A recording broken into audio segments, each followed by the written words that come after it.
this is here. Our speaker will be started with Dr. Ronnie. Dr. Ronnie George, President, Vision Research Foundation, Chennai, Senior Consultant and Deputy Director, Glaucoma Service, Sankara, Professor Elite School of Optometry, Chennai. After that, Dr. Omar Rafiq from UK, he will speak about iStent. Dr. Omar now is working as glaucoma specialist consultant ophthalmologist in UK.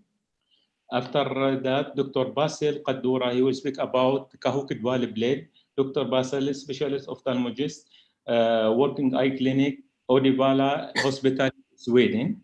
And the next speaker will be Dr. Ali Sheikh Ammi, as they speak about trabeculotomy in congenital glaucoma. I am working as consultant ophthalmologist and glaucoma surgeon in Al-Nahda Hospital in Oman.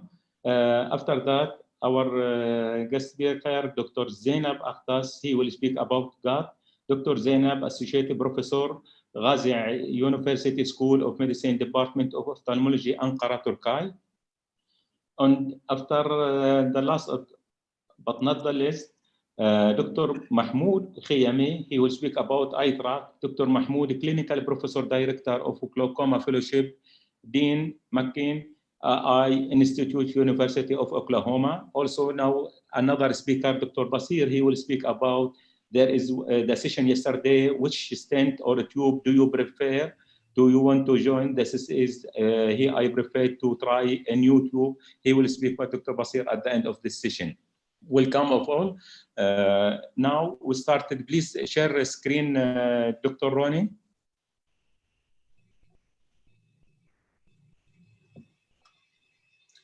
Good evening and thank you for the invitation. I'll be speaking about selective laser trabeculoplasty. These are my financial disclosures, none relevant to the talk. So I'll basically cover about how it compares with ALT, how it works, how it's done.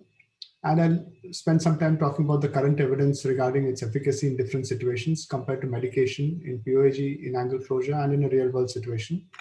And talk about some of the challenges with using SLT. So the mechanism is supposed to be the laser coagulation triggers a cytokine response. And these cytokines recruit macrophages, which help clear up this cellular debris in the trabecular meshwork and cleans up the trab meshwork. And this actually increases outflow. If you look at the way SLT works, SLT creates temperatures in this region, almost close to 100 degrees Celsius, at which point tissues vaporize. And that's the reason you may all be familiar with this slide, which shows this punched out lesion that you can see with SLT of a trabecular meshwork. And because of that, it caused significant TM scarring, some amount of PAS formation and limited repeatability. And therefore, even though we had a trabeculoplasty technique available to us for a long time, we were not using it that often. With the SLT, you get a more gentle treatment of pigmented cells alone, and you achieve selective thermolysis. And this is achieved using a frequency doubling ND-YAG. And what happens here is you get much less temperature elevation, under 40 degrees Celsius, much lower than the coagulation or necrosis levels required for coagulation or necrosis. And you can see the amount of energy absorbed by the argon laser when the argon laser is applied to cells as compared to the ND-YAG laser, and how it's much more gentle on the trabecular meshwork as compared to the ALT.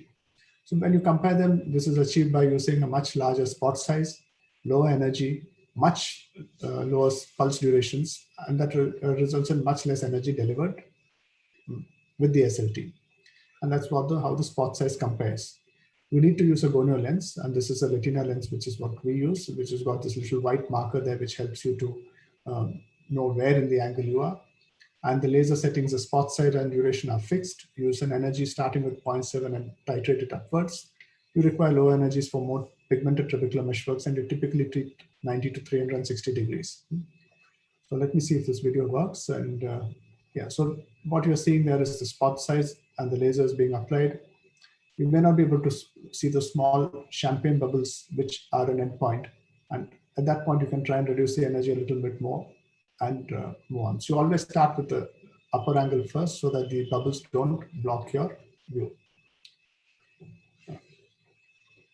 And after that, post-operative management, initial days after the SLT, there was a lot of people used to give steroids for a fairly long time, but now most of us have come down to using very low doses of topical non-steroidal antibiotics, non-steroidal drops, maybe a couple of days. And some people even try not to give therapy because you're trying to induce a little bit of inflammation and get those macrophages activated. So compared to medication, how does it work? When you look at compared to medication, you find that compared to latanoprost, where 90% of eyes achieve more than a 20% intraocular pressure reduction, with SLT only 90 to 180 degrees, you saw less effect. But once you reach 360 degrees, you got almost 82% of eyes which reached 90%, which reached a 20% intraocular pressure reduction at least. At a higher figure of more than 30% intraocular pressure reduction, just about 60% of SLT eyes treated 360 degrees actually achieved that. So there is a degree of treatment-related effect, and it seems to be slightly less effective than a prostaglandin in terms of its efficacy. I'll now move to the LIGHT study, which came out just a little while before, where they looked at glaucoma and ocular hypertension in a large number of patients, almost 800 and almost 1,200 eyes, 718 patients. And what you will notice here is that they were early glaucomas with a PSD of about 2.4 and MD of about minus 2.15. The median IOP wasn't very high, ranged between 21 to 28. There were not many eyes with pseudoexfoliation, plus a significant number, maybe almost 10%, had phacoemulsification in the past, and this was much more in the POAG group. And they randomized patients to either receive an SLT or to medical therapy. And what was interesting in this study is that this is primary treatment. This is before treatment naive patients who they recruited. They found that with one SLT treatment at 36 months, 74% of eyes actually reached their target intraocular pressure. And that is really impressive because these are much, much higher than what success rates that have been reported in the past. But there's always been a sense that if you're using this as primary therapy, it might do better than when you use it after you've used multiple medications. And in terms of eyes not achieving their target at 36 months, it was similar in both groups at 7 and 5%. With medications, in order to be able to achieve the similar figures, you had to use about 2 medications to be able to reach a figure of 78% controlled. In general, 95% of eyes were at target intraocular pressure in the SLT group, similar to the medication group. Treatment escalations, that is requiring additional medications or additional laser, were about 350 and 300. So a good number of patients required treatment escalations. And disease progression rates were fairly low over 3 years, 5.8% in the eye drop group and about 4% in the SLT group. Adverse events were there, but they were mostly transient. And what was interesting to me is that in this large series, just 2% of eyes actually had an IOP spike post SLT, which is one of our concerns with the SLT. So how does SLT do in primary angle closure glaucoma? And I'll share with you this randomized controlled trial which came out of Singapore, where they basically randomized 100 eyes to either SLT or prostaglandin. And what you can find here is the effect was similar for both. Prostaglandins may be lowered intraocular pressure marginally low, but that was not statistically significant over a 6-month period.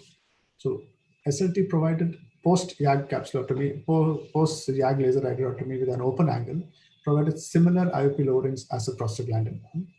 When you look at the percentage reduction in intraocular pressure, it's about 17% with SLT and about 18.5, 19% with the prostaglandin. But that difference was not statistically significant. So even in a PSEG with open angles post-laser, it seems to be effective. In terms of a repeat SLT, there is a feeling that you get less IOP lowering than the first setting, and maybe the effect also lasts a little less. So I'm going to share with you the real world experience, our own experience with the SLT when we first acquired the machine. And we basically followed up these patients for a period of 6 months, and we had criteria that of complete success where the intraocular pressure had to be less than 21 millimeters of mercury or intraocular pressure reduction of more than 20%. A qualified success where you achieve the same with same or fewer number of medications. And the average number of medications used before SLT was 2.5. Few eyes had undergone a YAG-PI, 3 eyes were post-ALT. And when you look at the distribution, you had a fairly mixed distribution of cases. The mean pre-SLT IOP was about 21 on medications, and that dropped to about 16.7 at 6 months, but that is the mean. The number of medications reduced marginally from 2.55 to 2.31. So we did see a fairly reasonable drop, but the average drop in intraocular pressure was about 15%. Complete success, where we could get rid of medications completely, we could see in only one patient, or about 3% of eyes. Qualified success we saw in about 42%.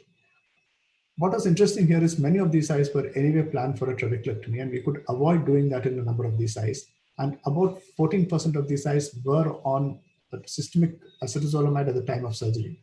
And none of these eyes at the time of doing the SLT, and none of these eyes were actually required systemic medication by the time we finished. So even as this fairly refractory group, we could manage to defer surgery in a number of eyes.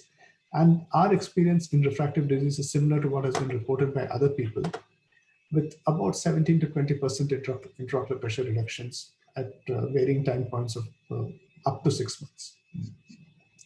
What are some of the issues that we face? And one of this is something that, when you treat somebody who's newly detected to have disease with an SLT, which like this gentleman did, he then was lost to follow-up for 4 years and came back from an absolutely normal field to something with similar defects. So one of the things that medications does, it sort of emphasizes to the patient that they have a problem that needs follow-up. By not giving medication, you can sometimes let them think that there's nothing wrong with them and they don't actually follow up the way they should. And this is what happened with this patient. He told them that since his intraocular pressure had fallen with SLT, he felt he did not need further treatment or review. And that's something we need to watch for. The other concern that you have is that patients who have been treated with prostaglandins have reported lower success rates with SLT as compared to patients who have been treated with other medications. So there was a feeling that maybe the prostaglandin use can impact laser trabeculoplasty success, but this is one paper which showed this. But there are other reports after that which say that there is no difference in the outcome whether a patient is on a prostaglandin or not. So in terms of why SLT, I like it because it's quick, it's non-invasive, it's repeatable. Of course, there are concerns that it's not very effective. Cost of the machine is significant, and not everybody has access to the device. So in terms of how I have changed using my SLT over the past few years is now I tend to do it earlier in disease. I tend to use it more in POAG and maybe in difficult cases of primary angle closure glaucoma. I'm careful using it in pigmentary and pseudoexfoliation glaucoma because you can sometimes get an intraocular pressure spike. I tend to avoid using it in congenital anomalies of the anterior chamber angle, uveitis and eye syndrome, and traumatic glaucoma. Thank you. Thank you, Dr. Ronnie. This is on time. Please stop sharing. This next speaker, Dr. Omar, please share your screen. There is many questions for you, Dr. Ronnie. Please, Dr. Omar, can you start sharing your screen? Do you advise SLT as a primary modality of treatment in a primary open-angle glaucoma? I definitely advise it as a primary modality in ocular hypertension. In early POAG, I would consider doing it. I think the second question is how long the effect lasts. With primary treatment, the effect tends to last fairly long. As I showed you from the LIGHT study, at 1 year, almost 75–80% of patients had actually achieved 20% intraocular pressure drop. And I tend to do a 360-degree SLT at the same setting, unless the angles are very pigmented, because there you can throw up quite a bit of inflammation, and I might do little less. I might do 180 degrees. And okay, Prashant Bhatia is asking me what percentage of post-SLT spikes required emergency or urgent filtering surgery. I've been fortunate so far. I've had only a couple of really bad spikes who we could manage medically, but there are reports that up to 2% of eyes may require some sort of filtering procedure because of an intractable spike. Is there any trial if this is the prostaglandin analogous working? That means this is more possibility to work the SLT. Is there any idea about that? No, I am not aware of any study, but it's an interesting thought. I don't know whether any of the other speakers have come across any material in the literature. Any idea for another? May I ask Dr. Ronnie about the 11% pressure spikes after the SLT you had? Do you usually use alpha agonist before or after the SLT? Yes. For your patient? Okay. Yes, because there's a very nice Norwegian study with 3 arms, prospective study. They had a group with eopidine or alpha agonist, a group with NSAIDs after the SLT, and a group with placebo. And placebo and NSAIDs group, they had similar IOP at 6 months, but the eopidine or the alpha agonist group had lower pressure spikes after the SLT. The question also, Dr. Ronnie, when do you stop the alpha-gan or brimonidine after doing the SLT? No, so what I do is typically just before the procedure, we put a drop. Maybe Yes. half an hour, 45 minutes before. I don't put it after that. If the patient is already on glaucoma medications, I don't stop them. Yes. Yes. If the SLT is a primary treatment. Yeah, if it's primary treatment anyway, I just put 1 drop of the alpha agonist. That's all, just 1 drop once to prevent that acute spike that you can get after the SLT. Yeah, thank you, Dr. Ronnie. We shift now to the next speaker, Dr. Omar Rafiq. He will speak, I prefer iStent. Please, Dr. Omar. Yeah, hello, good afternoon, good evening in the UAE. Assalamu alaikum to everybody. Thank you to the organizers for the kind invitation. So I'm going to talk about specifically the iStent. It's not to caveat, it's not that I actually prefer it, but I guess there's never the same rule that fits every single patient. So I do prefer it for a very specific type of patient, and I think all my colleagues will obviously share with me, it's not for everybody. Just as a trabeculectomy is for a certain patient, you know, there's different modalities. I think in our practice, it just adds on to our armamentarium. Just as Dr. George has spoken about SLT, I do SLT a lot as well. So it's not the fact that there is a preference, but for the right patient, I do prefer it, and I'll explain why. So no financial interest. So the objectives of the talk are to understand really the roles of MIGS in glaucoma. However, I'm going to keep it very succinct, just specifically looking at iStent.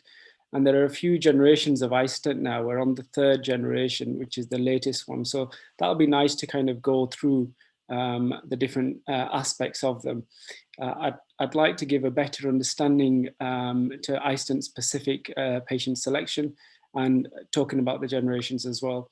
With glaucoma, we know there is a massive capacity issue, and that is really magnified, especially in the day and age that we're living now with COVID. So a problem, especially where I work now in the NHS in the UK, we are seriously struggling to see our regular number of patients. But with COVID and social distancing, that has really made us think outside the box. And so we are getting an increasing number of patients. Once a patient has been labeled or diagnosed as glaucoma, they are not like a cataract patient where they have a cataract, they come in, you do the surgery, and then they get discharged after a visit. They are with you now. And that's very important, because with glaucoma, it's a pool that we're only adding into. And we're not taking away. Even if they've had definitive intervention, they still need monitoring as well.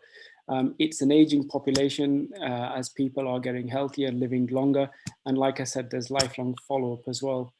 It affects a huge amount of people. And the sad thing is, a lot of people, and I still just, earlier this week in clinic, have seen people who have presented with advanced glaucoma with high pressures, with very constricted visual fields, and actually have nobody's ever diagnosed them. And that's, probably from an educational point of view, or they've just not gone for a routine eye check. Hence why we always say in the UK, and everywhere indeed, you should have an annual eye check, because it's amazing how many different pathologies can be picked up.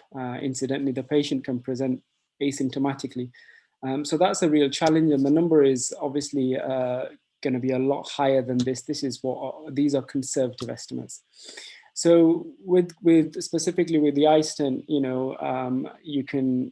we call it the Phaco Plus procedures with MIGS. You can do them on their own if they're already pseudophakic, or if they are not, then you can combine it with a cataract operation.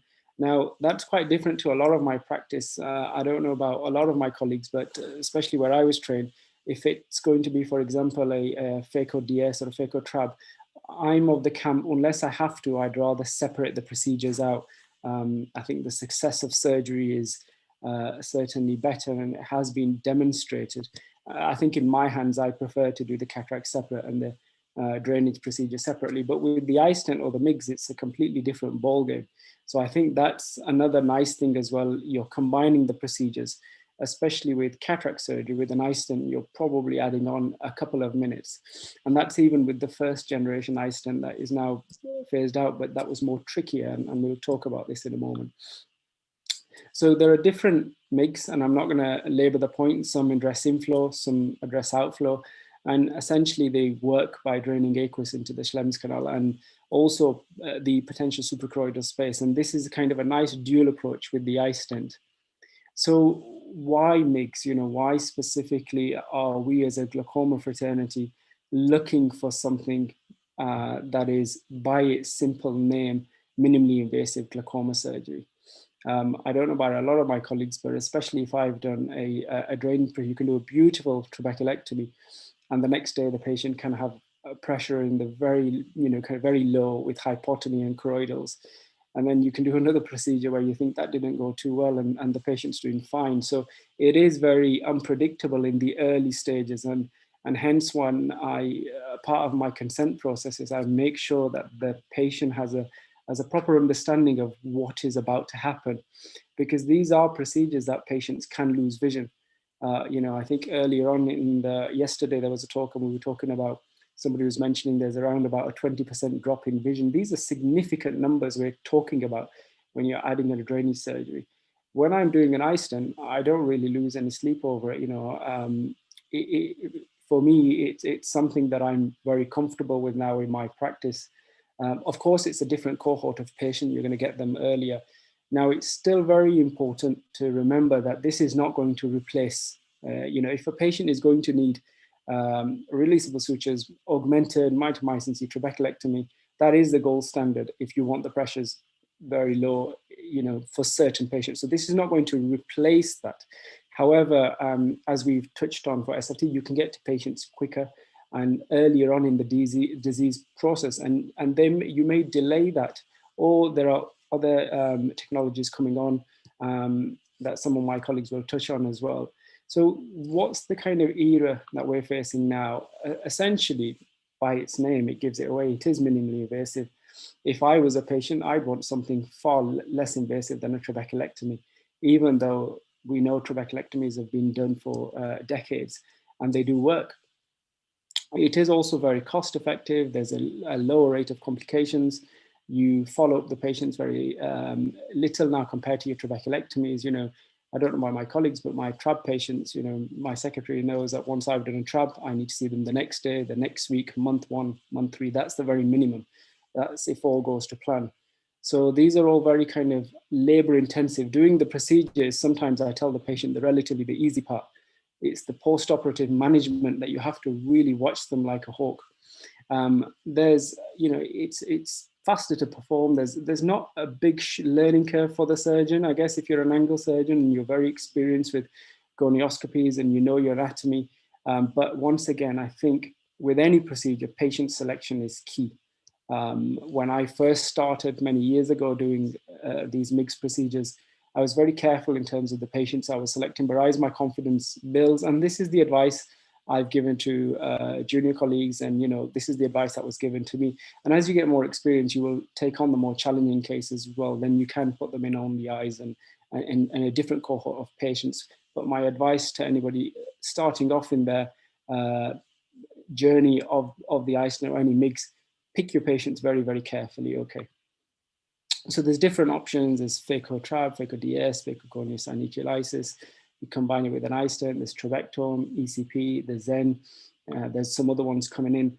But you have to really look, at the end of the day, what are we treating? Are we treating a pressure, or are we treating the patient specifically? remember, to us, a pressure means a lot, but actually you've got to remember who you're saying that to. If you've got a patient presents to you in clinic, and in the UK, a lot of my elderly patients, they live on their own, and you know, they have arthritis and hands like this, and you give them small drops and bottles to put in. It's very difficult in a real world scenario for that person, or for me to expect that that patient is going to put those drops in. Or even if they attempt to put them in, you know, the actual compliance is very decreased. And we also know the increased number of drops or medications you give, compliance really drops down as well. So every patient, I ask them, you know, about compliance. And I think that's quite important, because a lot of patients will put the drops in the night before they come to see you, or in the morning, because they know they come into your clinic. However, it's quite nice to have a non-threatening approach and ask them, you know, because the information they give you is going to dictate my next management plan. And once they trust you, then they kind of open up, and you'll be shocked at how many patients initially say, look, I do put my drops in, and they say, look, you know, I'm not here to judge you, but how many times have you missed in this last week? And you sometimes get 50%, if not more. So it's important to understand, going back, why that patient is struggling to put the drops in. Is it because nobody's there? In our practice, we can then get district nurses in who can go into the homes at certain times to put the drops in for the patient. Obviously, around the world, the situation is very different. But try and basically don't just give a medication to a patient assuming that they are going to put that in. You know, simple things of asking them to demonstrate installation technique and punctal inclusion, and interspersing the drops, giving an adequate time in between the drops, not have a drop washout. That's very important. So this is the first generation iStent. This is the one I started off with. And it can be a bit tricky in the first kind of few patients that you put it in, because you can easily pull it out, and it's one device, one stent per device, which is different to the newer device. Okay, this has now been superseded with the iStent Inject, which is now also being superseded by iStent W. And the way this does is you can just see as the iStent has come in, I don't have a pointer, unfortunately, I can't point to it, but you may just be able to see in Schlemm's canal where the insertion of the iStent is. Okay. And there's a serrated edge. So once it's in and you're quite comfortable it's in, you tend to give a little wiggle, and you tend to get a little heme reflux, which is a good sign. And that's how it looks. It's one of the patients that you've seen post-operatively. The second generation iStent, so this was designed also in the same manner, but I feel that the company listened to the surgeons, because I think some surgeons found it very difficult, and I can understand why, and some abandoned the procedure. So the new device is slightly different. You have two iStents in, and this is quite nice. And the way that they've designed it is you have actually what they call 4 shots. So you, even if you miss with the first shot, for example, you proceed and you put the second iStent in, and then you can reload, and you've got 2 more shots to put it in. You can re-thread it inside the eye because it's got viscoelastic in. And it's quite a nice, simple way of putting in, because you're not having to thread it into Schlemm's canal. It's a bit like cannulation, you know, but you're cannulating Schlemm's canal. With this, you just go in directly, making sure there's not a huge amount of pressure. So this is the iStent Inject, but on the bottom right it might look exceptionally similar, but there is a small but very subtle difference. Now at the bottom right, you'll see the latest one, which is iStent W. And I was actually speaking to the iStent team just a couple of days ago. And the reason is with the iStent Inject, you just kind of cannulate it directly, and you press the buzzer, the button, and it injects directly. You're not having to thread it in. But what they found was that the flange was sometimes going in through Schlemm's canal if you were slightly forceful. With the newer iteration, the iStent W, it's exactly the same, apart from the flange is slightly bigger. So it helps the surgeon visualization. You can see it and you know that it's in the correct place as well. So because it's got a bigger flange, it's harder to push completely through the Schlemm's canal. And that's quite nice. And that's in real life, you know, how big it looks compared to a penny. This is one of my patients. Just before I left the UAE, we introduced it into our hospital. And this is a patient with the iStent injecting 2 of them, sitting quite nicely. So it's a micro bypass stent that can be canal-based and suprachoroidal-based as well. Having this dual category approach, it really does help because of the reasons that we've already spoken about. It has demonstrated very promising results. There are some patients, of course, you're not going to put them in, namely neovascular glaucomas, your thyroid. Like with anything, it's not one size fits all. There are some small adverse events, stent obstruction, PCO, but remember, a lot of these patients were done at the same time as cataract surgery. So you could argue that was going to happen anyway as a direct result of the cataract operation, but it's not fully known. So during my fellowship, we actually looked at this. This was with the first generation iStent, and we found essentially that the mean IOP had reduced by about 30% at 12-month follow-up. So we were quite pleased, and this is a year follow-up. And this is what I've been finding continually going on as well. So excuse me, Dr. Omar. Dr. Sheikha is offline and he's telling me that last slide. Yeah. You please know, yeah. So this is specifically just kind of trying to taper it down from MIG's perspective on iStent alone. I think everybody will agree, and we've got some really good talks coming up, and I'm excited to listen to them. It is an exciting frontier. We've had for a long time not much development in this field, and now it's just ballooned. So thank you very much. Okay. Thank you, Dr. Omar. Dr. Omar, there is one question from the participants. Is MIGS advised in advanced primary open-angle glaucoma with temporal island visual field? Like I said earlier, it depends. I mean, essentially, if you are going to, depends on what that, I have personally, my experience, put it in an only eye advanced complex patient who's done very well.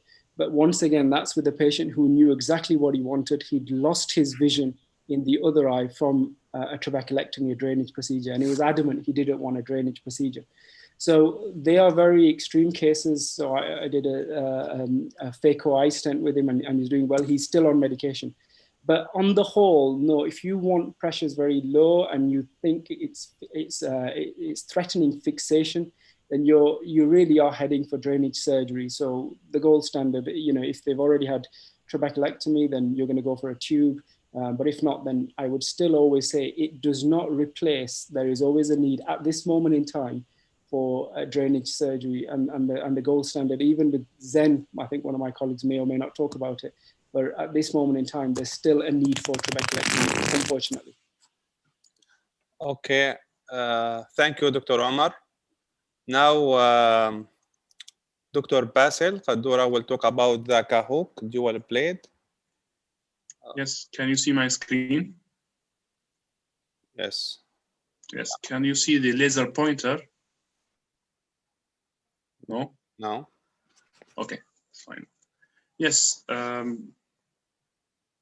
So, hi everyone, my name is Basil Kadura. I'm a glaucoma specialist at Uddevalla Hospital in Sweden.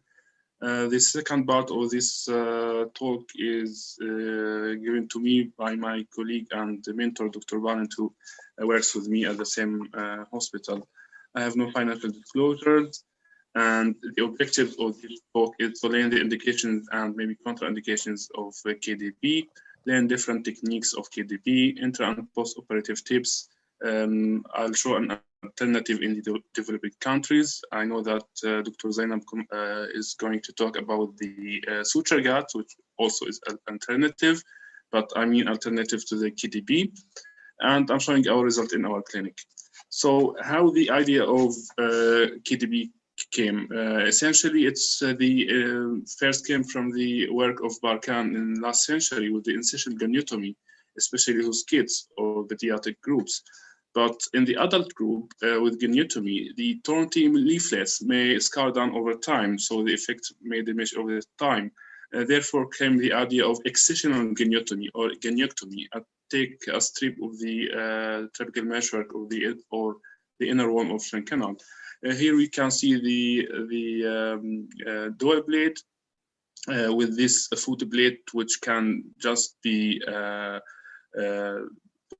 in the inner wall or in the trabecal meshwork without causing any damage, and it has a width of almost like the canal of Schlemm.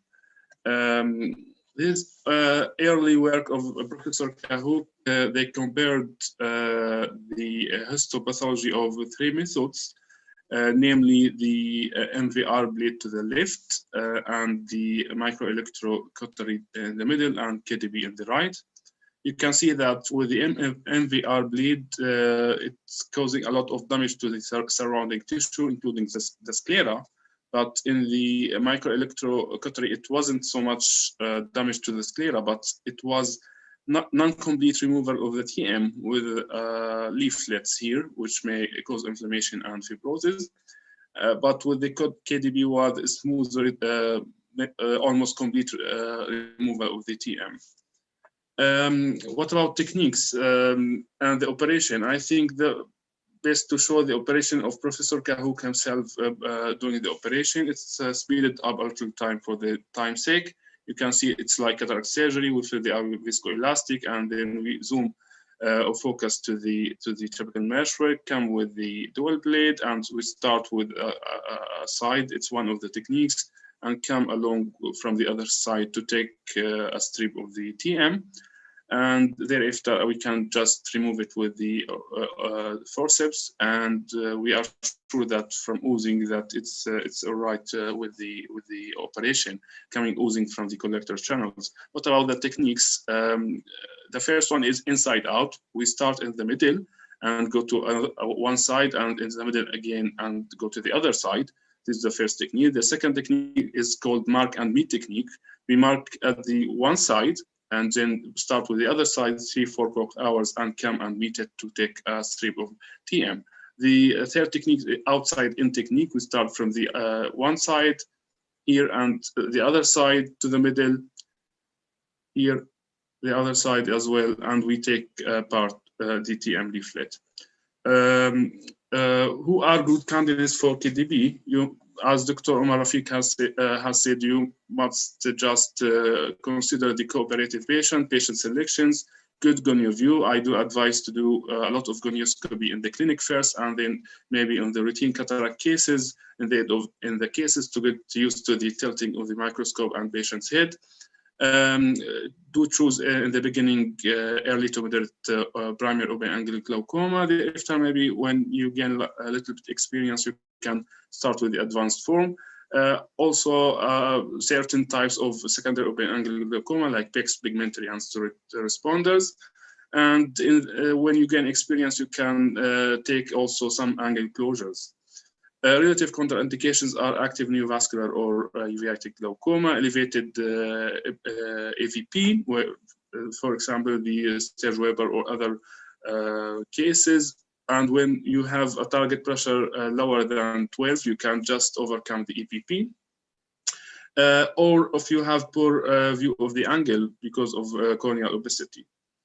What about the evidence? Here's 12 months outcomes of combined KDB with FACO, prospective international case series from 7 centers, and it's real world data sitting for 52 eyes. All of them were open angle glaucoma. They did have higher and lower IOB subgroup analysis. It was very nice. I'll show here that if the IOB is a little bit high from the beginning, it's a very good lowering effect with about 30 to 40%. But if the IOB is around 13, maybe you don't gain a lot of IOB lowering. But in this lower IOB subgroup, it was about 1 fewer medications after the surgery. So you can use it to get rid of one medical if you want. What about, that it's effective as combined when it's combined with cataract, but what about standalone procedure? Here's another outcomes of standalone KDB, but it's retrospective, 53 eyes as well. And they did do higher and lower IOB subgroup analysis. And here we can see that they did have a lot of IOB reduction just depending on the IOB before the operation. If it's high, it's very effective. If it's low, maybe the 20%. but all the patient had medications reduction from 2.5 to 1.5. Well, if you want to just remember one slide from this talk, just focus on this one. KDB can use also with angle closure. This is an early results of 12 months outcomes of KDB. They did phaco plus geniocellulitis and KDB in chronic angle closure patients of 42 eyes. You can see that most of the patients had moderate to severe glaucoma, and most of them used 2 to 3 molecules.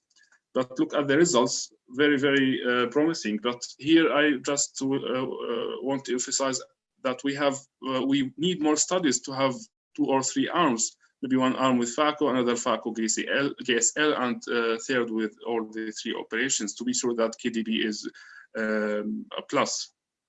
And also, most of the patients didn't have any medication at 12 months. What about KDB versus other TM-based mix? We know that one of the most effective TM mix is the 360 GUT. We know that. But look here at the retrospective analysis of about 100 patients comparing KDB versus Cahook at 6 months. They had almost same pressure at 6 months and the same medications as well. And here is a very nice study, came for 1 month ago, published in Journal Cataract Refractive Surgery.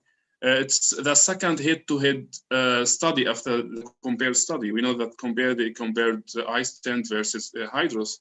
Here they compared phaco and Cahook, KDB versus phaco and iStent. And there were about 86 patients with each arm, and the main outcome, primary outcome was 20% reduction of IOP. And in the KDB group, they reached this outcome in almost 95%, but in the iStent, it was just 85%. You can see here how the pressure is a little bit better, even with the green line here. Green represents KDB, and the same thing for the medication, a little bit better, which was statistically significant also with the KDB.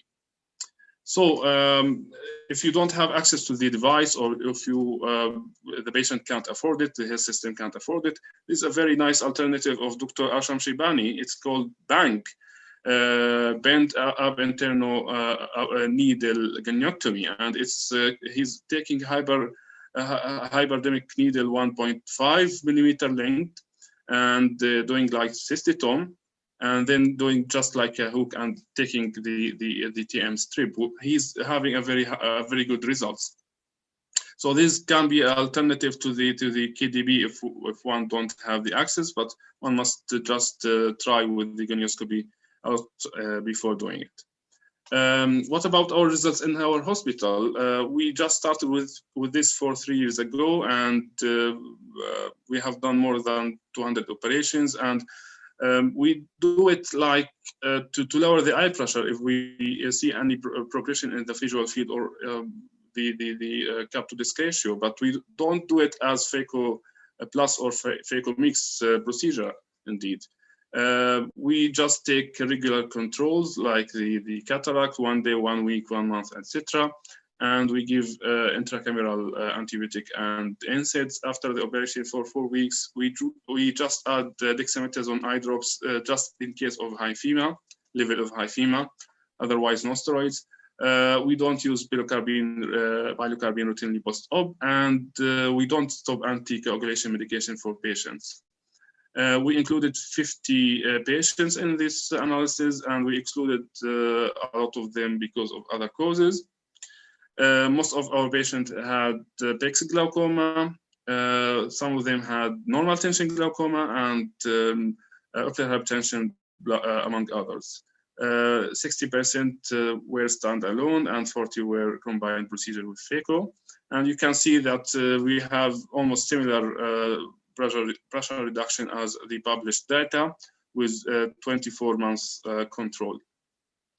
As I said, we don't do phaco Cahook as phaco mix procedure. Just we do it to lower the eye pressure. So we didn't expect to have lower medication after the operation. We did have some complications, and as shown here, and most of the hyphema were just transient, and the corneal edema and the cyclodialysis cliff also were transient.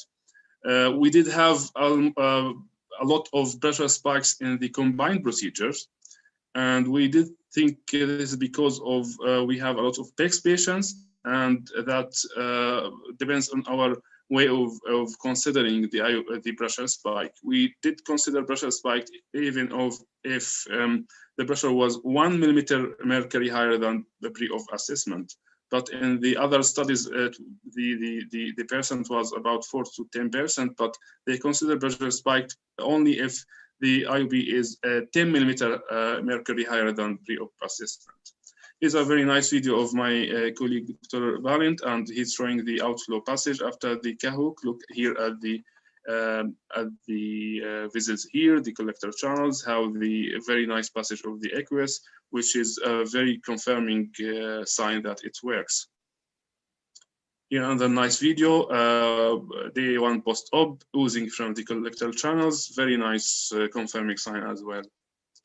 Here is a very interesting and funny video. It's called the aqueous vein. It's also at post-op control. Aqueous vein is a mixture of blood and aqueous at the same time, and it's basically the 8 of the collector channels they go into the superficial episcleral venous plexus, and they call the aqueous veins. So it's also a very confirming sign that we have very good results. Take-home message. KDB has good IOP lowering, both combined with phaco and standalone. You can see the effect from the day 1 post-op, but wait until 3 months for full effect. It's a fairly safe procedure and doesn't take so much time. Be aware of IOP spikes after combined or PEX glaucoma. You have to take regular follow-up visits like an eventual cataract surgery. But in case of hyphema, maybe you can take a lot more visits. Can be done with a lot of glaucoma types. Thank you so much for your attention. Thank you, Dr. Basil. Please stop sharing your screen. Yeah, I did.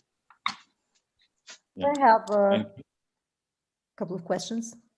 Yes. Yeah, please, Dr. Thanks for great talk. So first of all, I would like to thank you for reminding us to emphasizing its place, the KDB's place in patients with chronic angle closure glaucoma. That's what I believe, and also its place in patients with moderate to advanced glaucoma, because the incisional trabecular meshwork techniques gives you a good IOP reduction. So this is important because they are safe procedures. So it's important in advanced cases and also chronic angle closure glaucoma. And my other question is, what do you think about the IOP spike after, as you said, after KDB? Because when you think the design of the KDB, the ramp and the parallel blades, it's designed to remove the trabecular strip. So it's important to reduce actually the IOP spikes. So do you believe you see less IOP spikes post-operatively compared to other trabecular meshwork outflow procedures, incisional procedures? Or do you have any observation like that? Well, as said, we did observe that it was more than the published data regarding the IOP spikes. But we did have more in the PEX side patients. So, you know, here in the Nordic countries, PEX is a very common problem. So we don't give Diamox or acetazolamide after the operation. Maybe it's one of the causes, but until now we haven't figured out why this happens. But we have to be observant for those kind of patients, quite simply. But I don't have the answer, unfortunately. Okay. Thank you. Basil, yeah, please. All right.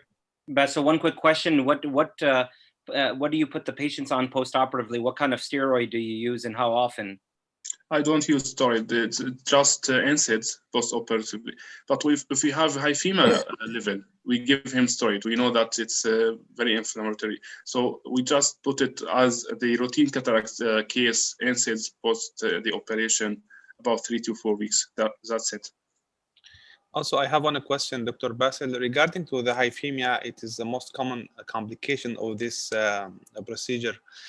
In case, in combination between the CAHOOC and the phacoemulsification, in your practice, would you tell us what is the degree of the hyphemia that you face in your practice, please? According to the 50 patients analysis, there were 7 patients. So it's quite common, but don't forget that most of our patients are elderly group patients. They do have anticoagulation medications. We don't tend to stop them according to our routines, but I know that others do it. Maybe it's wise to do it. But I do believe that, and according to my experience, it's go over just very, very fast, 1-2 weeks, and it's okay. I have seen 2 patients who were vitrectomized for 2-3 years. And they have microhyphema, not hyphema. With the microhyphema, just went to the posterior chamber or posterior segment of the eye, and came to me with light perception after the operation because of the hyphema, microhyphema. But after 1 week, the patient came, and 2 patients of them, and they were saying like before the operation again. So I do think it's not hyphema. It's a blood reflux from the collector channels. So I do think it's very, very transient. So that means... Sorry, Dr. Hassan, we lost 6 minutes. We started the next presentation. Yes. We lost 6 minutes now. I will start sharing my presentation. I will start my presentation now. Trabeculotomy in congenital glaucoma. Why I prefer to do trabeculotomy in congenital glaucoma? We know this is congenital involuntary glaucoma can be classified as a primary when isolated trabeculodysgenesis, or the secondary glaucoma when associated with another neonatal or developmental anomaly as iridocorneal trabeculodysgenesis. The medical treatment is not effective in congenital glaucoma because it's effective only in less than 10% of a primary congenital glaucoma. For that, only used for reducing the cornea opacity before surgery as interim treatment while waiting for surgery as adjunct to maximize IOP reduction. If we look for the medication, we know alpha agonist is a contraindication, but all the other medication also mostly is not effective. Beta blocker is no effect in 40 to 50%. Prostaglandin analogous, no effect in 50 to 80%. Also fair effect for carbonic anhydrase inhibitor and poor effect for parasympatomimetic. For that, only we have one choice, is the surgical treatment. If we can consider this is the corneal diameter as reflect for the corneal, the severity for this disease, can we classify this as mild primary congenital glaucoma when the corneal diameter less than 13 millimeter? Here we go to the angle surgery goniotomy or trabeculotomy. If this is moderate, where the cornea is 13 to 16 millimeter, can we try angle surgery but with higher chance of failure? And can we need the combined trabeculotomy, or traditional trabeculotomy, or CAHOOC or glaucoma drainage phase? If the corneal diameter more and more, this is here severe primary congenital glaucoma, here we should try, this is the peripheral surgery, but sometimes we need cyclophotocoagulation. With the goniotomy, this is here only we reduce the pressure by cutting into the abnormal trabecular meshwork along the iris to drop posteriorly so as deepen the angle, but here we need clear cornea. As a predictor for high successful rate, we need this is the congenital glaucoma to be presented between the first and the 24 months after birth, with lower degree of refractive error. Here, the result is different from country to another country. In Western society is high, from 75 to 90%. In Southeast Asian and Middle East is dropped to 50% because the presentation is much earlier.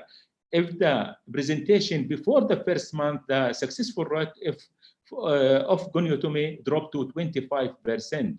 For that, we need another choice. This is especially in our patient, trabeculotomy is a good choice. If we look for this car, is Mercedes from 1960, is still is good car suitable with new model, suitable for this time. Also, as the trabeculotomy from 1960 still as a good option for our patient. Why here with inserting a trabeculotome in the Schlemm canal, which then tears through trabecular meshwork into anterior chamber. Schlemm canal, according to Elder in 1993, as published, cannot be located in 11 to 15% of cases. Here with this, can we use the Harms trabeculotome? Here we enter to the trabecular weir open from the right and left side, open about 160 to 180 degree, but we can use the 60 Prolene or microcatheter to make 360 suture or microcatheter trabeculotomy. I will not go through this here advantage, disadvantage, but at least the trabeculotomy is good for us because many of patients come with opaque cornea. Can we make higher success for it when combined with the trabeculotomy? Also a problem if the patient, we didn't find the Schlemm canal, as here mentioned, in 4 to 20% of cases, we cannot find the Schlemm canal. This is also a good solution to combine. The result also is here, and the Western result is more higher in our region. If we look here, Western result is 75 to 90%. In China, 90% after 1 year, 87 after 3 years. But look here in Saudi Arabia, is 67% the successful rate. I go through this study. I have conducted in Germany with my Professor Grehen. We follow up 68 eyes in around 6 years. On the procedure performed on one eye was 2.5 plus minus 2.4 procedure. On 42% for this patient need only one surgery to control the IOP less than 18 millimeter mercury. 21 patient with eyes with trabeculotomy, and 8 eyes trabeculotomy. And 72% of the patient didn't need any medication more after one surgery. If look for this table, we note that the goniotomy need more to repeat and compared to the trabeculotomy or trabeculotomy with the trabeculotomy. Look here, the result is decreasing the IOP significantly from 31 to 15. We look also here for the axial length growth and compared to the post-operative pressure. Here we compare, this is the last post-operative axial length minus the pre-operative divided over the age-matched axial length on the last minus to the first visit.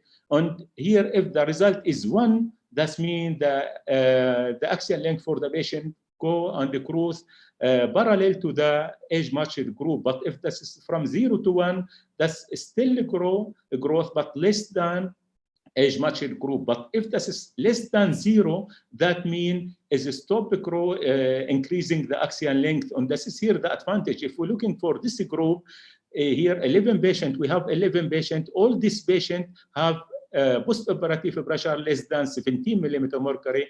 For that, we notice that if the patient with 17 millimeter mercury or less will stop the growth of the axial length, this was good result. If here we see the patient after controlling the pressure, this is the axial length group parallel to the age-matched group. Also, the corneal diameter will not increase more and more. See, this patient presented to my clinic in the last year in July with very hazy cornea. And after the 3 or 4 months, this is increased after the trabeculotomy. Here, trabeculotomy, this is the cornea is more and more clear. On the last visit before 2 weeks, this is an examination for all. This is the axial length is parallel to the normal age-matched, no significant error. If we look at this, is also significant reflex with totally clear cornea. For this surgery, trabeculotomy can combine or modified trabeculotomy. Can we make this is here modified with the combined with the trabeculotomy? After doing the trabeculotomy on the right and on the left side, can we cut a small part of the trabeculotomy with a reductomy? But here we advise to close the flap very good after the surgery to avoid any hypotony. The successful rate here in the study conducted in King Saudi in King Khalid Eye Hospital, that was the successful rate 78%, but here with no coexistent anterior segment abnormality. If associated with anterior segment anomalies, this is the successful rate decreased to 45%. This one patient presented more than 4 years and follow up until now with Sturge-Weber, all abnormality that associated with Sturge-Weber as facial hemangioma, brain hemangioma, all that. After the strabeclectomy, this is this picture after 2 years from the follow-up, not from the first, but the finding down is from the beginning on March 2016. Note this is the IUB high on the left side on dorzolamide with the cornea diameter, hazy cornea, thick cornea, axial length more around 2 millimeters than the other eye. Here after the surgery, this is here the surgery on, sorry. This is the surgery here for the left eye that done, and we notice this is on the left up. This is the pressure, the intraocular pressure drop down, and after that go parallel to the normal eye. On this is here, if we notice also that the axial length, down length, also go parallel to the other eye, to the normal eye. Also corneal diameter also go parallel to the normal eye. The corneal thickness after the surgery and controlling the pressure after 2 months, we noticed this is over the 4 year now that the corneal thickness is stable and around the same as the, almost the same as the other eye. Here there is another combination we make, this is phaco trabeculectomy. Phacotrabeculectomy, here we use, viscotrabeculectomy, we use viscoelastic material to inject in the Schlemm canal. This is remain 4 to 6 days. This is a prevent collapse of the Schlemm canal and create a barrier to the migration of fibrinogen released by the ciliary body during the surgery. This study conducted in Turkey in 2008 and found this is better result than the trabeculectomy, 91 compared to 68. I make the same study, viscotrabeculectomy, but compare trabeculectomy with the trabeculectomy. And in Syria, when I was in Al Muasa University Hospital, one eye for viscotrabeculectomy, another eye trabeculectomy, and I find the same result. Only the advantage of viscotrabeculectomy in the first week, no hypotony, but after the in the last visit, we noticed this is the same result with a slightly decreasing IOP with the trabeculectomy combined with the trabeculectomy. That this is also as a modification, this is also effective, but Dr. Zainab will go through this about this operation. Another modification is non-penetrating. The non-penetrating here, all the normal non-penetrating also effective. Here we create only infiltration through the anterior chamber through the trabecular disc membrane across with this direct access to the canal of Schlemm. After dilating of the canal also will be more effective. I conducted also another study before around 15 years before I traveled to Germany and published with Professor Baha Nuruddin from the American University of Beirut. And we found this is one eye in 8 patients, one eye trabeculectomy, another eye viscocanalostomy, and find this is very good result on comparable result at both eyes. The last modification is non-penetrating with trabeculectomy. Here make the normal deep sclerectomy, and after that make trabeculectomy at the right and left side. But we cannot, we didn't cut the windows in the central to preserve the system, to avoid any hypotony after the surgery. Also, this surgery is effective in decreasing IOP, as in this study from 30 to 11 and around 95%. As a summary here, connect the aqueous with direct access to the canal of Schlemm is a good surgical option in congenital and intraocular glaucoma with long-lasting and safe results. Trabeculectomy is the gold standard in most of our pediatric glaucoma. Combined trabeculectomy with trabeculectomy is an option for increasing successful rate. Many modifications on trabeculectomy are available with a very high successful rate. And thank you for listening.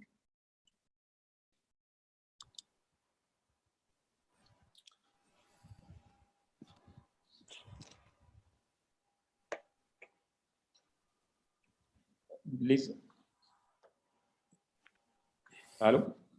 Yes, Dr. Ali, thank you, Dr. Ali, for this nice presentation. Very nice, comprehensive talk, Dr. Ali. Thank you so much. Dr. Ali, I have a question. I just want to ask you, how many of your patients that have had the trabeculotomy, I mean, you say that it lasts for some time. I mean, did some of these patients progress to tube surgery or another procedure later? How many years is it lasting for you? That is for the study that done in Germany, you mean? Yes. Yeah, this is in Germany. They didn't prefer to do glaucoma drainage device at all.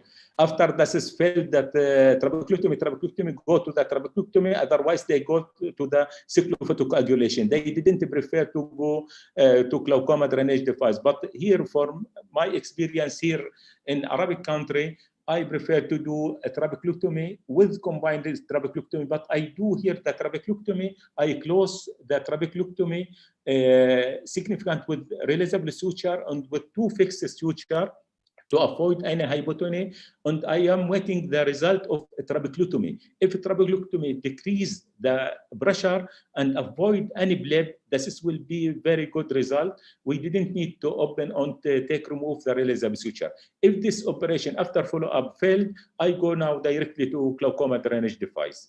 There is also trend can you make to try, if you find this is better result and decrease the IOP lower than before the surgery, can you go to the trabeculotomy from inferiorly? If you, there is another option, if you can go and make from beginning a 360-degree trabeculotomy. Thank you. Welcome, Doctor. How was your patient profile in your country in terms of congenital glaucoma, like advanced glaucoma or mild to moderate glaucoma? No. Here also is very advanced, Dr. Zainab. It also come with the late stage. Also, most of the patient in 13 millimeter and more. For that is also we prefer. This is for the goniotomy. Most of the patient is not indicated for goniotomy. We cannot see the anterior chamber on most of the cases. Same here. I mostly do external procedure in kids. That's why. Yeah, for that. Same here. Yeah. Welcome. Please, Dr. Zainab, let we start with Dr. Zainab because we didn't have time more. Okay, please, okay. Dr. Zainab. So thanks again for the invitation and for organizing this meeting today. At this time, I'll talk on why I prefer GATT in kids and adults. I have no financial disclosure. So I'm going to talk on, I'm going to give some technical pearls in adults and kids and these clinical situations down here. And I'm going to give some short clinical data explaining this. So to do GATT, we don't need any sophisticated surgical instruments, as you see here. We need gonio lenses and knife and suture and cautery, as you see here. And it's almost indicated all patients with open angle glaucoma. It has a wide variety of surgical indications, as I'll show you. So the first paper came out from Texas, from my friend Growers and his team. So they found out GATT surgery, with GATT surgery, they achieved 40% IOP reduction in patients with primary open angle glaucoma and almost 60% IOP reduction in patients with secondary open angle glaucoma. This is very quite good results. So we have, of course, some contraindications like similar to KDB. So we should be careful with patients with on anticoagulants and patients with synechias in the angle, and also angle closure glaucomas with PAS and neovascularization and unstable IOL, also a relative contraindication for this procedure. So let's go through the basic steps of this surgery. This is an adult patient with primary open angle glaucoma. So we create a 1 to 2 millimeter, once we are in the anterior chamber, 1 to 2 millimeter goniotomy incision and slightly push the posterior lip of the incision and then insert the 6-0 Prolen or 5-0 is okay, Prolen with the blunted tip in the anterior, in the Schlemm's canal and advance it till the time we see the tip coming out of the incision here. And then carefully grab the distal part of the suture and pull so that it gives you a nice 360 ab internal trabeculotomy, as you see here. Okay, so what about the kids? So the first paper in kids, again, came out from Texas, from the same team, and they reported quite good results, and they concluded the results of the study as GAT as a minimal invasive conjunctival sparing surgery are a promising technique, and at least the results are equivalent to previous results for external procedures. So let's start with this kid. This is a kid with primary congenital glaucoma. You see here a hapsitrias, and we have some issues in kids for gonio surgery. We have cloudy corneas, we have less pigmented trabecular meshworks, and high iris insertions, and suture might stop in dysgenic angles. So as I'm going to show you.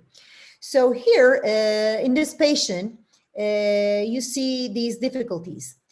So you might have some difficulties finding Schlemm's canal because trabecular meshwork is less pigmented. So you might have to look for these signs, blood in the Schlemm's canal. And also you see here you see my cursor, right? And also you see how the corneal problems and how hapsitrias obscures our perfect surgical view here. Once you're in the Schlemm's canal, you see here the white posterior wall of the Schlemm's canal here. You can grab another Proland suture or catheter, whatever you have. This is 5/0 Proland suture. I use mostly 5/0 Proland suture in kids because it's more rigid, because it tends to stop in dysgenic angles more. So I feel more comfortable with the rigid instruments in the canal. So it might stop in the Schlemm's canal in kids. It occurs so frequently. If it stops, as is the case here, you should stop and check for your suture's position. Now you see here it's in the canal, and you can try to push the suture. And again, as you see here, we achieved 360 trabeculotomy here. And this is another problem, high iris insertion. It's very common in congenital glaucoma cases. If this is the case, to find a Schlemm's canal, you need to pull the iris back. And any instrument, what you feel comfortable with. You can use a blunt spatula, or you can use knife, or you can use some forceps to pull it down. And during these surgical maneuvers, these superficial vascular structures might bleed. So during gonio surgery, the visualization is everything, as mentioned. So if there's a hemorrhage, you stop, and then you need to irrigate anterior chamber, and you inject viscoelastics maybe for a couple of times, as you see here, and it stopped here in the canal. Now we are irrigating the anterior chamber, and then we are trying to push the suture, trying to advance the suture in other direction. This is something you can do in these cases. So this is another indication, as you see here, the patients with prior incisional glaucoma surgeries. And in this paper, at the end of 2 years,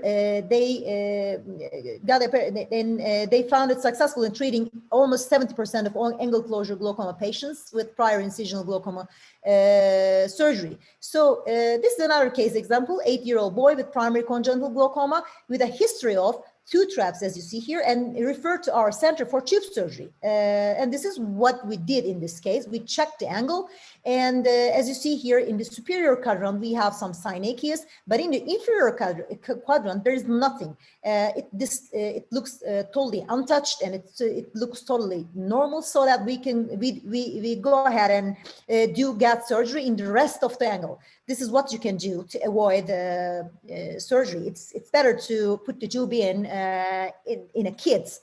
So we aimed at going inferiorly. So after the goniotomy incision, we pushed the suture inferiorly, as you'll see here. So in these cases with the previous filter, suture might hit the previous filtering area, and then it might get into anterior chambers, but sometimes it might get into posterior segment through PI, or it might stop. These are possibilities, and it stops here. When it stops here, this is not the end of the world.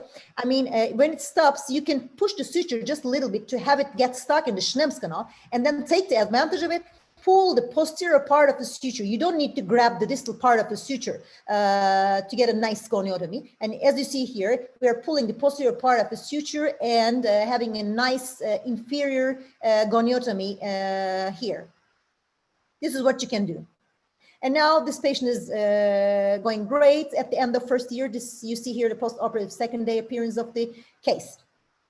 So what about the other clinical conditions? I'm going to talk on just a little bit post-PPV and silicone oil removal eyes. These are tricky eyes. I mean, sometimes you might not have to do some conventional surgeries in these kind of eyes. You see here, I need to stop. You have staphyloma, you have conjunctival scars, you have everything. You cannot even apply diode laser here in this case. So we check the angle after irrigating the silicone oil particles.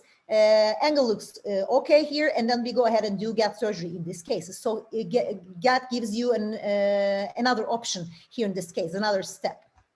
So I'm going to show you similar case here. And this case has a history of PPV and a tube surgery here, as you see here. And there's a tube, but he still have a high IOP and also the drop allergies. So we go ahead and do GAT surgery. But during GAT surgery, after the goniotomy incision, this is what we see here. Silicone oil particles getting into anterior chamber. So that's one of the reason I do GAT surgery in these cases. It makes sense in these cases to wash out all silicone particles and open up and tear up the trabecular meshwork and get in the Schlemm's canal. This is another last extreme condition that I do GAT, short eyes with maybe non-ophthalmos or short eyes. After iridozonal hyalodivitrectomy, patient might have chronic trabecular meshwork dysfunction, chronic IOP, high IOP. So this case was referred to our clinic for angle surgery. So in this case, instead of putting the tube in, we prefer safe surgery. We prefer GAT as a safe surgery. And in those cases with non-ophthalmos or short eyes, you might not be able to get the suture all the way around because of maybe the different scleral anatomy or thick scleral. I don't know. This is my clinical observation. I'm collecting now data. But in this case, we were able to do GAT in supranasal quadrant, only in supranasal quadrant, and the Schlemm's canal was totally collapsed in the inferior part of the eye. So we did GAT surgery just a couple of hours here. And after the operation, you see here, even you do closed system surgery, even you do mixed surgery in those eyes, you might see these choroidals and even spontaneously resolving choroidals in these cases. She's doing great right now without any medication. So I'm going to give just a little bit clinical data. This is our paper. We did GAT surgery in moderate to advanced glaucoma, and the surgical success was achieved in 87% of cases. So you see here the surgical success rates according to target IOPs in patients with, if we aim the 15 millimeter mercury pressure as a target IOP, our surgical success rates was even not that bad, 62 points. 2%. So in terms of IOP reductions, we got almost 40% IOP reduction in each patient group, phakic patients, pseudophakic, and patients underwent combined surgery. So in terms of complications, the hyphema is the most common complications. It happens in even 1/3 of patients. Early IOP peaks are very common, but hyphema is usually resolving in the first week post-operatively. So it might be actually a good prognostic sign. And you might see some intracapsular hematomas in patients you did combined surgery. This is another complication. These are some case series we encountered. You should be careful in patients with a history of uveitis. Sometimes you need to put the patient on some systemic steroids, and you might see some transient myopia and some transient decrease in vision because of the supraciliary spontaneously resolved fluid. This is an important but not visually devastating complications. So just in a couple of minutes, I'm going to show you the importance of episcleral venous fluid wave during gonioscopy. This might predict our surgical outcome. How? I'm going to show you. This is a case, this is a kid with Behçet disease. We are doing combined glaucoma and cataract surgery here. After GAT surgery, we are doing lens extraction here. You see a nice reflux bleeding in the anterior chamber. And at the end of the surgery, when you open up the irrigation, you see nice perilimbal blanching here, or as previously shown, or in a flow in the epicyclical waves. So the extent of this whitening or flow in terms of clock hours very well correlated with the IOP reduction. So this might be a predictive. This might be a predictive data. So the most important outcome of this study, you might need to have at least 4 clock hours wave. You might need to see at least 4 clock hours wave just to get your patient off medication post-operatively. And this is my last slide. I'm going to give some data in patients with a history of PPV and silicone oil removal. There's not too many patients here, only 15 patients. But if you look at the surgical results, it's quite good. But the surgical success with medication was 93%, but without medication, there's a huge gap. It drops to 26%. So these patients might need more medications postoperatively, maybe because of the silicone oil particles in the distal collector channels. So we need further data to prove that. So as a take-home message, gap surgery is safe and a cost-effective way to do mixed surgery. And it's indicated almost all patients with primary and secondary open-angle glaucoma. And in kids, and also after, as I showed you, various intraocular surgeries. And the most important thing is gonioscopy, and gonioscopic examination is essential in surgical planning of all cases. Thank you very much. Thank you, Dr. Zainab, for this comprehensive presentation. You finish everything about the gut in 14 minutes. Super. Can you, Dr. Mahmoud, sharing your screen, please? Because we can I have just one question to Dr. Zainab? Yeah, and this, please stop sharing, Dr. Zainab, at first. Okay, I'll sharing. Okay. Only one question, Dr. Basil. Yes, one question. Thank you so much for a nice presentation, as always. About the learning curve in the gut, so how many operations does it need to master this technique? Of course, it depends, but it has a quite. It's not that long, but it took me to learn it maybe like 10 to 15 cases to feel more comfortable. Yeah. Thank you so much. Thank you, Dr. Zainab. We would have more time to discuss so much about this new technique, but also they have time for 2 speakers. Dr. Mahmoud, please, can you start your presentation? Sure. Can you guys see the presentation?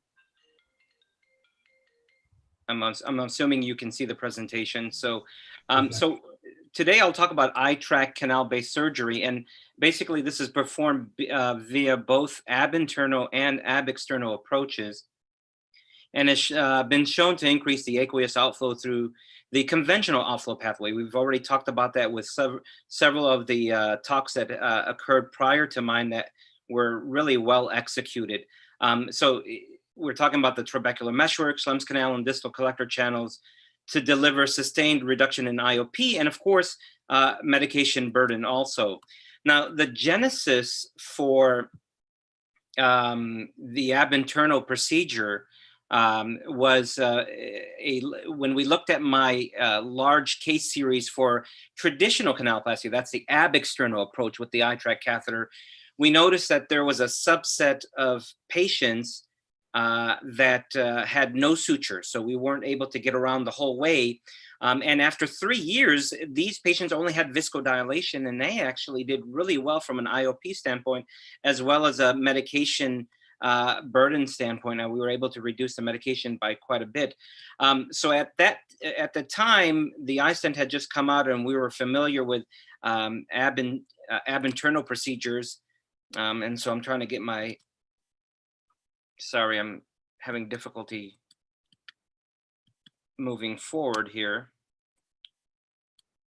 Okay, so at the time we were familiar with ab internal procedures. Those of us who do pediatrics are definitely familiar with ab internal, and so our knowledge with ab external is what led us to try this via an ab internal approach with really good success. So why does eye tract make sense? And so we've looked at the Schlemm's canal here in prior studies, but you know, Schlemm's canal is essentially a circular channel in the eye that collects aqueous humor from the anterior chamber and delivers it into the bloodstream via the anterior ciliary veins. And increasing IOP leads to progressive collapse of Schlemm's canal. Several nice studies have shown that. As Schlemm's canal collapses, active flow area decreases.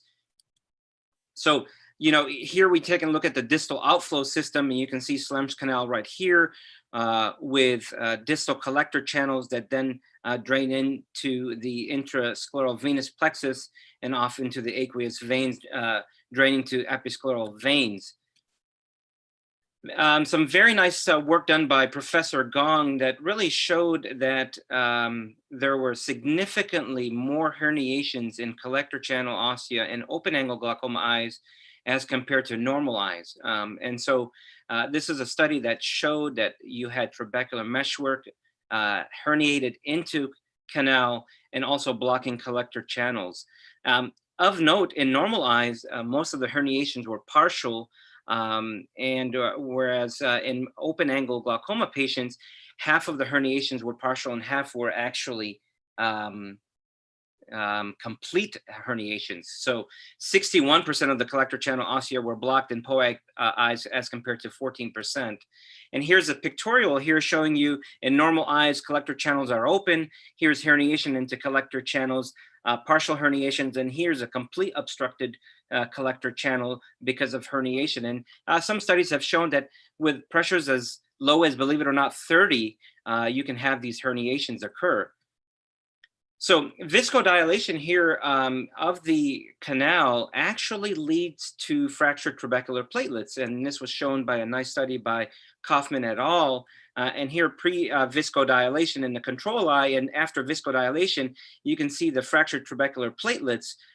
So not only does eye tract deliver a precise volume of OVD via this pressurized viscodilation inside the Schlemm canal, that leads to this dilation of canal with possible creations of microfractures and focal disruptions within trabecular beams. And so very much similar like what GATT does, this is a little bit less destructive, yet you're essentially doing the same thing.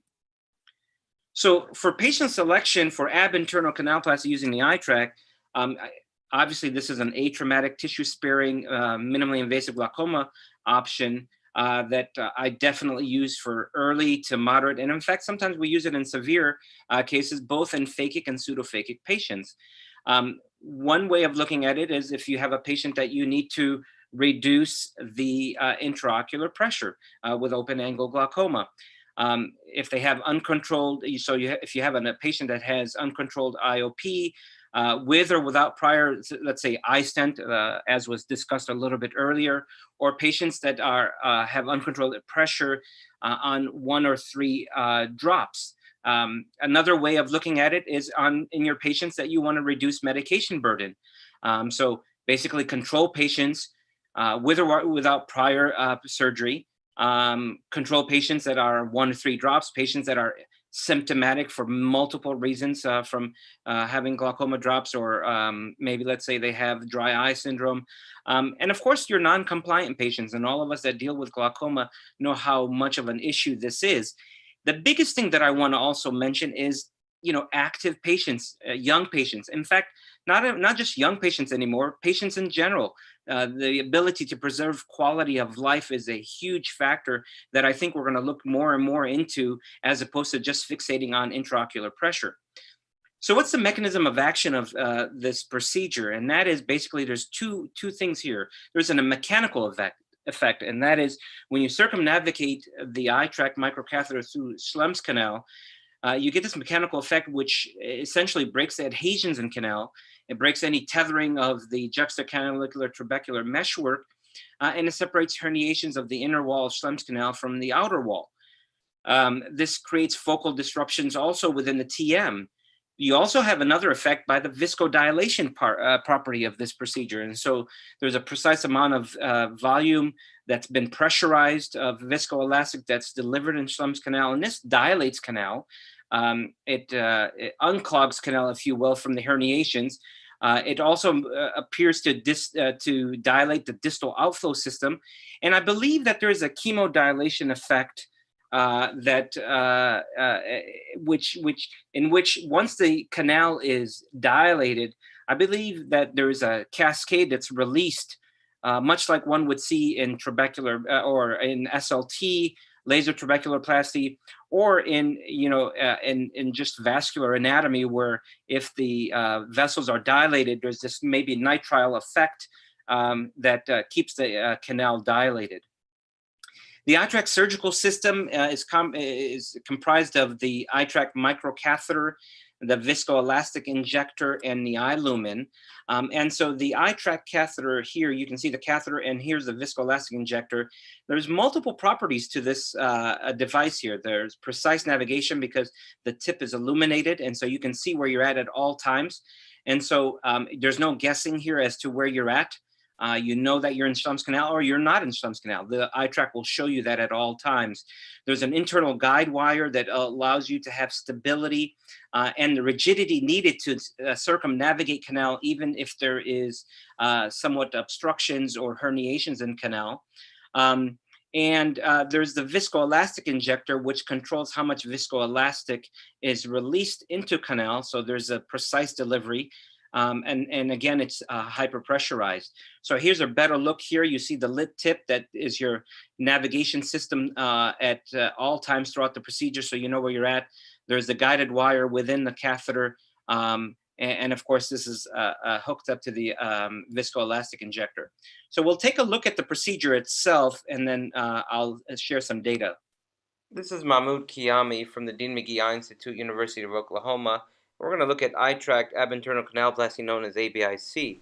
First step is to create a paracentesis a couple of clock hours from the future otomy site. Viscoelastic is then placed into the anterior chamber to hyperpressurize the AC. And you can see me priming the iTrack catheter right now, and you can see how much OVD is expressed onto the cornea. The iTrack is then placed into the anterior chamber and then secured to the patient's forehead or close to the nasal bridge. The patient's head is also tilted away from me, and you can see that I'm tilting the scope towards me in typical angle-based surgery fashion. This allows us to get a good view of the angle, especially using a gonioprism that's floated over the cornea. 27 gauge half-inch needle is then used to slightly score over anterior trabecular meshwork.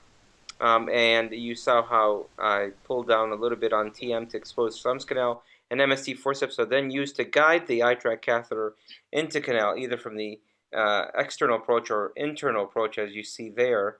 You can see the lid tip kind of coming around 360 degrees, letting you know where it's at all times. Here you can see that it's come all the way around 360 degrees. The lid tip again shows you where you're at. And it's at this point that I will retract the catheter, and as I begin to retract the catheter, I will then ask my scrub tech to start clicking on the viscoelastic injector, and you can see that clearly there. Every time there's 1/8 of a revolution on that viscoelastic injector, it will express viscoelastic into Schlemm's canal, which is then forced anteriorly through TM and posteriorly through Schlemm's canal and into the collector channel. With one continuous smooth motion, the iTrack catheter is retracted completely out, the patient's head is tilted back towards me, and the OVD that was placed into the anterior chamber is removed with the irrigation aspiration handpiece. So that in a nutshell was the procedure. Let's take a look at our large 3-year follow-up of ab-internal iTrack in patients with open-angle glaucoma. This is essentially a non-randomized, single academic center-based retrospective review evaluating the long-term surgical outcomes of iTrack phaco versus iTrack alone, performed by 2 attending physicians, 4 fellows, and 22 residents at the D. McGee Eye Institute in Oklahoma City. Baseline demographics, of course, preoperative diagnosis, disease burden, and postoperative IOP and medication reduction were looked at out to 3 years. The data was presented at several virtual meetings this year. And what I want to point out to here is that we had a very large case series. 594 patients in the phaco-ABIC group, 275 in the ABIC group. The other things that I want to note is that in the ABIC group, we tended to have more older patients. The pre-op medications were a little bit slightly higher than the phaco-ABIC group. There was a higher baseline intraocular pressure in the the ABIC group, and we truly looked at true disease here, where there's more advanced parametric disease in ABIC versus phaco-ABIC. So just to harp on that a little bit more, we are looking at true disease, folks, here in our case series. The majority of patients had mild to moderate, and you can see what that meant here on their Humphrey visual fields. But we did have about 20 to 25% that fell into the severe category. And overall, we had about 3 years out, just over a 20% reduction in intraocular pressure. And I just want to keep you abreast of the fact that we started off with very low IOPs to begin with. The lower the IOP to begin with, the harder it is to reduce. So I think that 20% plus is a very meaningful figure. We did reduce the medication burden by anywhere from 30 to about 58% in patients out from 2 to 3 years, depending on what you're looking at. And the other thing that I wanted to do with our data was actually stratify it to look at patients that had higher intraocular pressures to begin with. And so if we looked at patients that had a higher than 22 pressure to begin with and higher than 25, how much pressure lowering did we get? And you'll note that we had definite substantial lowering of intraocular pressure all the way out to 2 years. And we're currently analyzing the 3-year data here with patients. So almost up to 40+% of intraocular pressure reduction almost in both groups when you looked at pressures that were higher to begin with. We also had a substantial drop in mean medication reduction, and I'm not going to go into this. Sorry for interruption, Dr. Mohammed. Can you conclude in 1 minute, because platform will close at 9:15 and we have one speaker also. Yeah, absolutely. So there was very minimal complications with the eye-track procedure. The most one that was noted was a higher incidence of, or a small incidence of post-operative intraocular pressure spikes that I think is commonly seen with a lot of MIGS procedures. But more importantly, only 6% of the phaco-ABIC group and 14% of the ABIC group by itself went on to have additional glaucoma surgery. So we're able to keep these patients from going on to more invasive surgery. In summary, what do I think about the eye-track canal-based glaucoma surgery? It does not remove or ablate tissue. It does not implant any devices. It's less invasive than cataract surgery.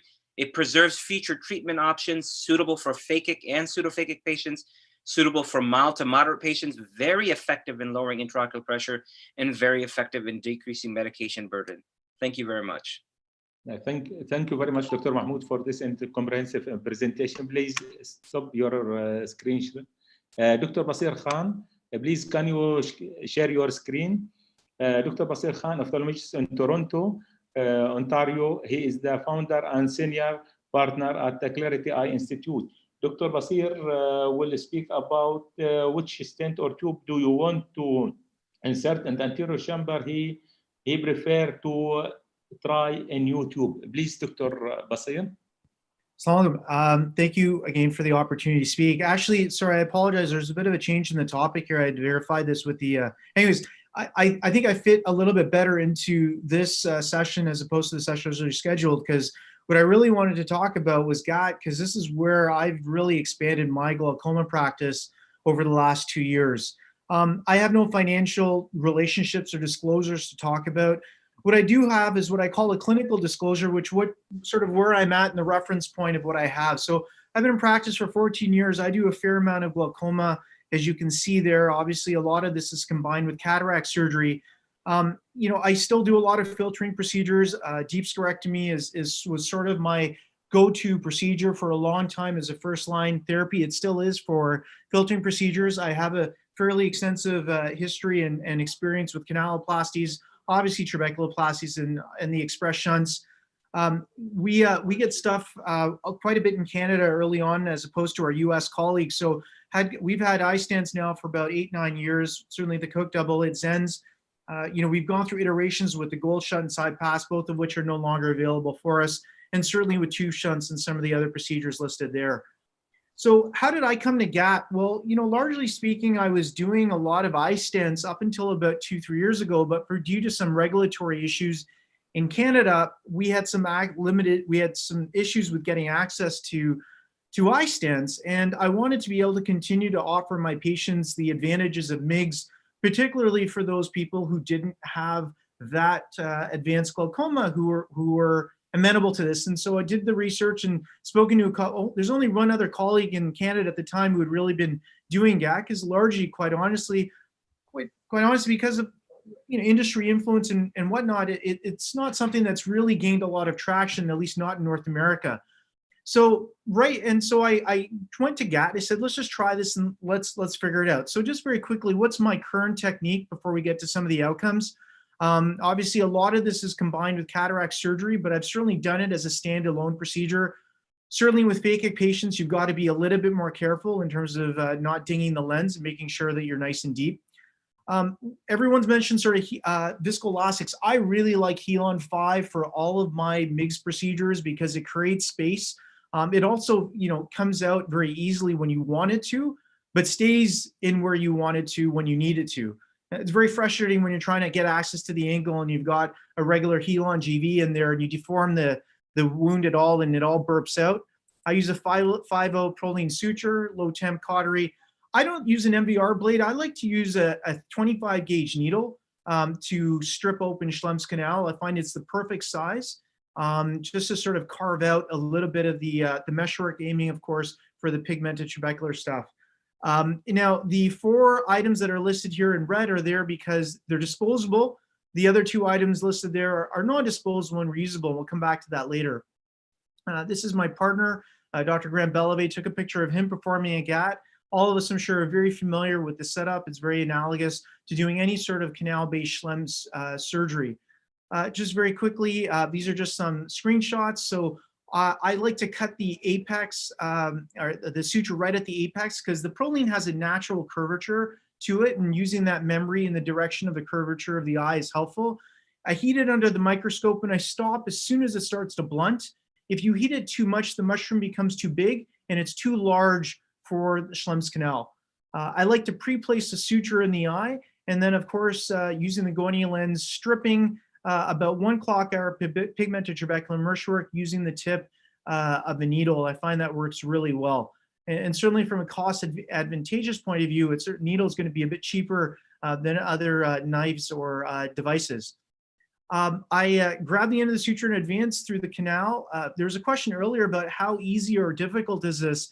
If you've unroofed Schlemm's canal in the right place, and you can verify that, but a little bit of anterior and posterior distraction, the suture goes right into the canal very easily. I'd say the learning curve on this procedure is very steep, and I think anybody who's a competent cataract surgeon could pick the skill set up very easily.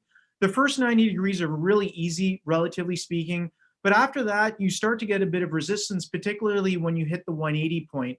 And you need to take smaller bites of the suture as you advance, otherwise the suture starts to crimp. I do try to go 360, and I would say I'm able to go 360 degrees in about 90% of patients, but I retract the first 90 degrees and then I pull the rest out through the incision. And so what this does is it lyses the inferior part of the inferior meshwork, but leaves the superior meshwork intact. And I'll talk a little bit about why I do that in a bit. Certainly, obviously, remove the Helon 5, and we fill the anterior chamber now with air. And there's 2 reasons for doing that. We had about a 20 to 25% hyphema rate, significant hyphema rate post-operatively with these patients, and that's very analogous to the limited literature that's available right now. By putting air in the eye, you're tamponading, you're creating that surface tension, it tends to get better coagulation. And so our hyphema rates are probably less than 2 to 3% now after we've done this. And certainly by putting an air bubble in there, you're keeping the iris away from the trabecular meshwork, reducing the rate of PAS formation. Post-operatively, I just continue all the glaucoma drops, so it's the same protocol as a cataract. follow-up patients day one, week 1 month. If anything, spikes typically occur at week 1. There's a little bit of blood that starts to coagulate, potentially blocks up the meshwork. I go into them at week 1, and if there's any sort of creep or there's proximity of the iris to the angle, I do a little bit of an argon iridoplasty inferior angle. And I put this in there. I always advise a patient of an air bubble because early on when I used to do this, they'd all would come back about 1 day or 2 days saying there's something moving around in my eye. So I just always reassure patients, listen, you have an air bubble, it's going to get smaller, it will move around, nothing to worry about. So how well does this work? I'm going to just sort of approach this from, we've heard obviously some data presented earlier today. I'm just going to review a little bit of that, but just also look at this from some other perspectives. So when evaluating technology, I like to look at safety, efficacy, and cost.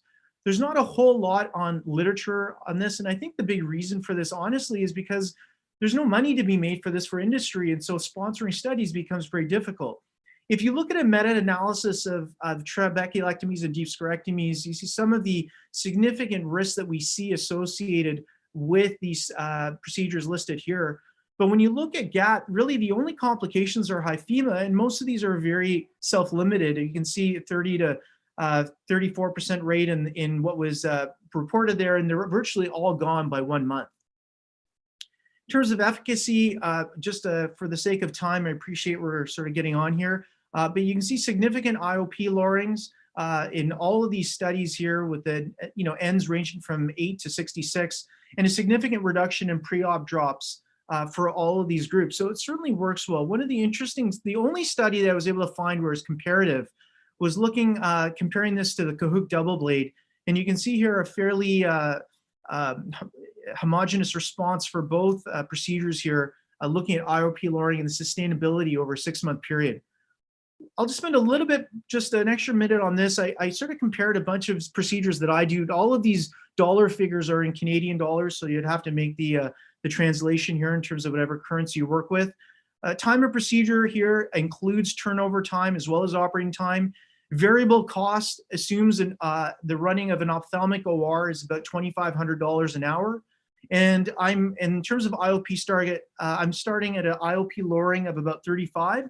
And then the brackets there represents what I think are the average end IOP, which each of these procedures are. And so I'd sort of bring you to the last column here of how much does it cost to actually lower pressure per millimeter of mercury.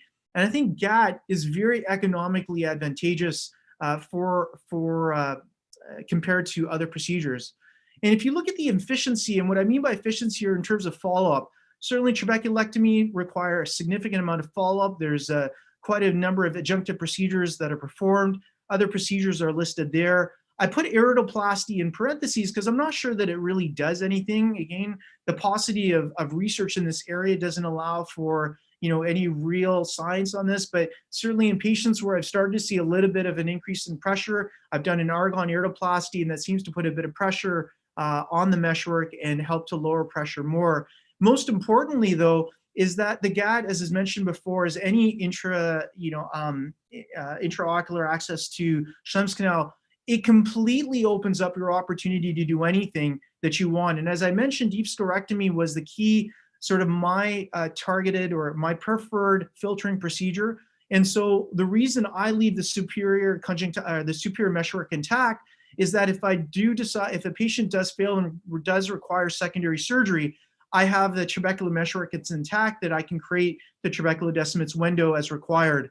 Otherwise, if the patients do fail, my preferred procedure has been Zen.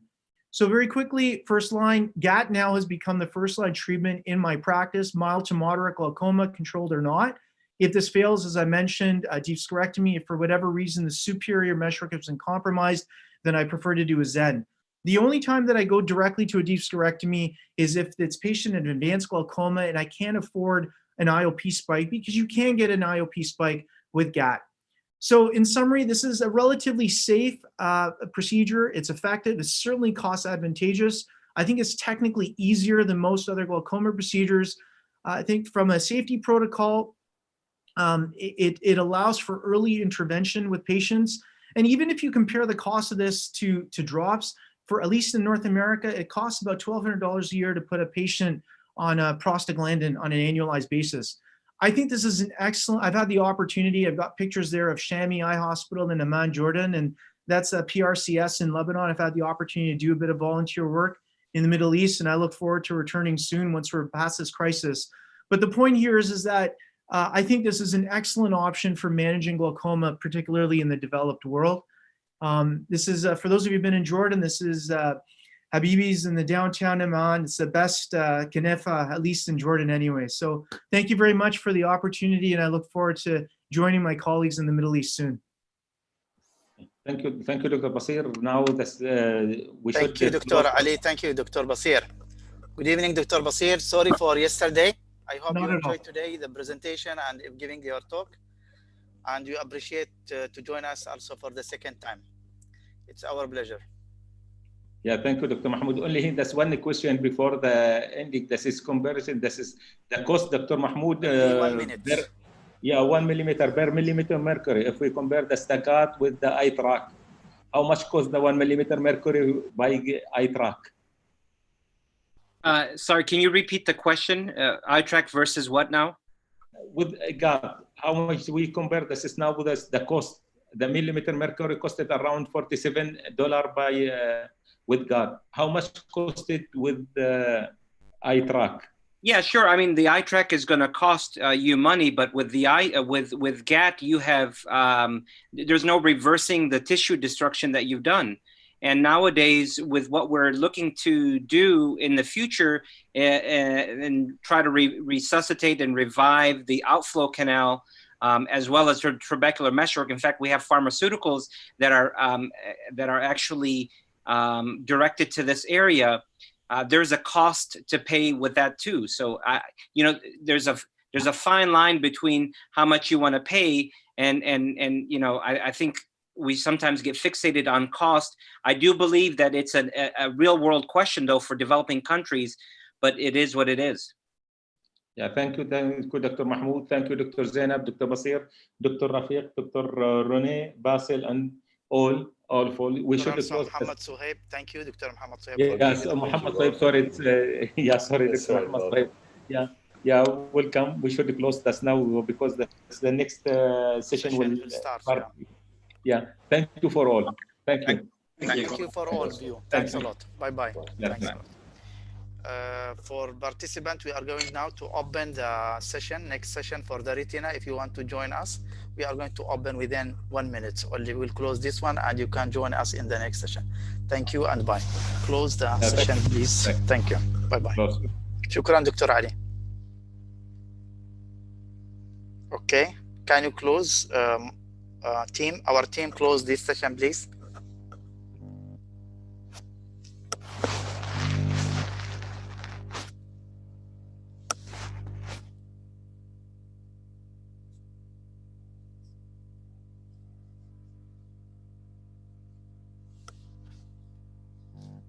Medina.